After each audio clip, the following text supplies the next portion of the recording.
भारत बहुत आगे, बहुत आगे है। मैं ज़ाती तौर पे भी गया हूँ, मैंने देखा है इंडिया पाकिस्तान इंडिया का कोई मैच नहीं है। जब आप भारत गए थे तो कौन सी स्टेट का विजिट किया था आपने? मैं दिल्ली गया था, तो वहाँ पे मैं रहा था। कैसा लगा उधर जाके? कोई मैच ही नहीं है, तो ऐसा महसूस होता है कि जब वहाँ से वापस आते हैं कि हम इंतहाई कोई गरीब स्टेट में आ गए। अनफॉर्चुनेटली किसी भी फील्ड में इंडिया से आगे नहीं जा सके। मैं बज़ाते खुद पाकिस्तान का कंपैरिजन इंडिया से करता भी नहीं हूँ। नजमुल साकिब साहब, ये तमाम इख्तलाफात, जब कलिशें, जितनी भी जंगें हुई, फिर LOC की खिलाफ वर्जियाँ, फिर हमारे मुल्क के अंदर जिस तरह से कुलभूषण यादव पकड़े गए, इस तरह की इंसर्जेंसीज देखी गई, ये सब चीज़ें नज़र में रखते हुए क्या कोई कॉमन ग्राउंड हमें मिल सकती है, कोई बारगेनिंग चिप हमें मिल सकती है कि हम तिजारत को कंटिन्यू कर सकें भारत के साथ? मेरे ख्याल में जो दूसरा पहलू है ना इसका, कि ये हुआ तो क्या होगा, ये तो इसको तो आप छोड़ ही दें। सबसे पहले तो ये बात करते हैं कि क्या अगर पाकिस्तान आज डिसाइड करता है कि हिंदुस्तान के साथ हमने तिजारत शुरू करनी है तो हिंदुस्तान मान जाएगा?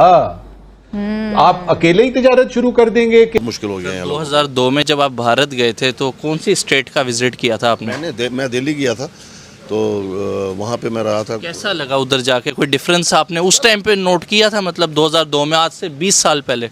सर मैं आपको बात बता रहा हूँ कि उसका कोई मैच ही नहीं है। उस टाइम पे भी मैंने कहा है no plan to resume trade with India. 2 दिन पहले आप कह रहे हैं कि हाँ जी हम खोलना चाहते हैं। अच्छा, इंडिया का ये है, वो तो जवाब ही नहीं देते। तुसी को खोल नहीं है, कहते हैं चुप, कहते हैं बंद करनी, कहते हैं चुप, वो तो बोल दे नहीं ना है। दहशतगर्द प्रोड्यूस कर रहे हैं, कश्मीर में भेज रहे हैं, तो आप उनकी जानों को मारोगे, उनके लिए खतरा बनेगा, आगे कहोगे? अब 300 यूनिट के साथ दिल्ली के अंदर राशन फ्री हो गया है। आप ये देखें कि वो उसमें आटा, उसमें चावल, उसमें दालें, वो एक फैमिली को वो फ्री दे रहे हैं। जय हिंद दोस्तों, भारत का डंका पूरी दुनिया में बज रहा है। क्या USA, क्या रूस, फ्रांस, ऑस्ट्रेलिया, यूरोप, हर जगह भारत का डंका बज रहा है, चाइना तक में।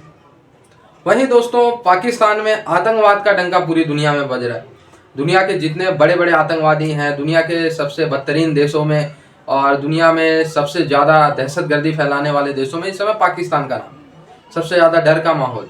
लेकिन दोस्तों आप लोगों को पता भी है बहुत अच्छे से कि 1947 में दोनों देश एक साथ एक सिचुएशन में थे।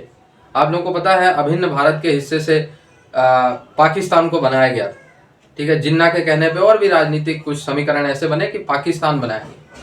और दोस्तों कुछ ऐसे हमारे लोग हैं भारत में और पाकिस्तान जिन्होंने बहुत क्लोजली देखा है कि भारत कैसे बदला है पिछले 76 सालों में और पाकिस्तान कैसे बदला है, आतंक की ओर कैसे पाकिस्तान गया पिछले 76 सालों में। तो दोस्तों आज के वीडियो में आप जब कैटलिस्ट रिकॉर्ड का एक इंटरव्यू देखेंगे तो वहाँ पे एक पाकिस्तानी व्यक्ति थे जो 2002 में भारत आए थे। उस समय भी भारत पाकिस्तान से वे अहेड था, कई गुना आगे था। वो कहते हैं कि पाकिस्तान 1947 के बाद सिर्फ 20 साल आगे गया, लेकिन भारत 1947 के बाद 200 साल आगे। ऐसा उनका एक मापदंड है, क्योंकि वो बहुत सीनियर पर्सनैलिटी, आप लोग देखेंगे अभी वीडियो में आगे।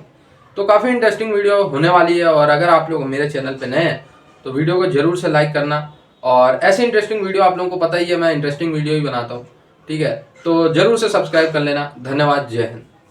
आप बहुत पीछे हैं और पीछे ही रहेंगे। नजर नहीं आ रहा कि इकोनॉमिकली आप इंडिया को कभी बीट कर सकें, कभी भी नहीं कर पाएंगे, बहुत मुश्किल है। वजह लगती है 75 साल तो उनको भी मिले और वो उतना टाइम ही हमें मिला है। नहीं, वो पॉलिटिशियंस हमारे पॉलिटिशियंस जो है ना, वो खैर से हमें ऐसे नसीब में आए हैं कि जो पाकिस्तान को नीचे लेके गए हैं, ये ऊपर कभी आ भी नहीं पाएगा। लास्ट क्वेश्चन, कितना आगे निकल गया भारत? भारत बहुत आगे, बहुत आगे। मैं ज़ाती तौर पे भी गया हूँ, मैंने देखा है इंडिया को हम बहुत कौन से सन में विजिट किया? मैं सन 2002 में गया था, मुझे गए हुए 22 साल हो गए। लेकिन उस वक्त भी ऐसा लगता था कि जैसे पाकिस्तान इंडिया का कोई मैच नहीं है। अब तो खैर इंडिया बहुत ज़्यादा यानी उसमें आगे है। बहरहाल ये है कि आज भी पाकिस्तान में सिंसियरिटी हो।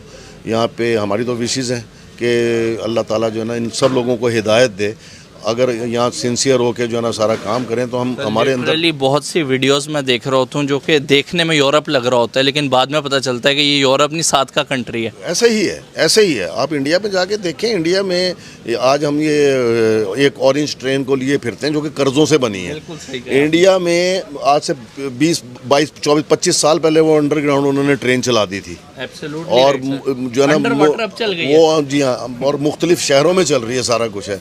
तो ये ऐसी बात नहीं है। सर आखिर क्या वजह है कि जापान जो है वो 0% रेट ऑफ इंटरेस्ट के साथ जो है वो बुलेट ट्रेन का प्रोजेक्ट भारत में जाके करता है, लेकिन लाहौर से कराची के अगर सफ़र की बात की जाए तो आज भी 21 घंटे में जो है वो तय किया जा रहा है, जहां यूरोप जो है वो अब डिमांड कर रहा है मेड इन इंडिया ट्रेन्स की कि वो जो है भारत की जो ट्रेन्स हैं वो यूरोप में जाएँ। मुश्किल हो गया है। 2002 में जब आप भारत गए थे तो कौन सी स्टेट का विजिट किया था आपने? मैं दिल्ली गया था, तो वहाँ पे मैं रहा था। कैसा लगा उधर जाके? कोई डिफरेंस आपने उस टाइम पे नोट किया था, मतलब 2002 में, आज से 20 साल पहले?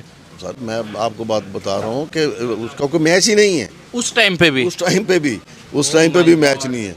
तो आप ये देखें, हम तो ऐसा महसूस होता है कि जब वहाँ से वापस आते हैं कि हम इंतहाई कोई गरीब स्टेट में आ गए हैं, कि वहाँ पे उस वक्त भी 20-22 साल पहले कोई बिजली जाने का तस्वुर नहीं था, कुछ नहीं है, आज भी नहीं। आज आप जाके देखें, मेरे पास इत्तलात आती हैं कि वहाँ 300 यूनिट फ्री है वहाँ। बिल्कुल जनाब, 300 यूनिट के साथ दिल्ली के अंदर राशन फ्री हो गया है।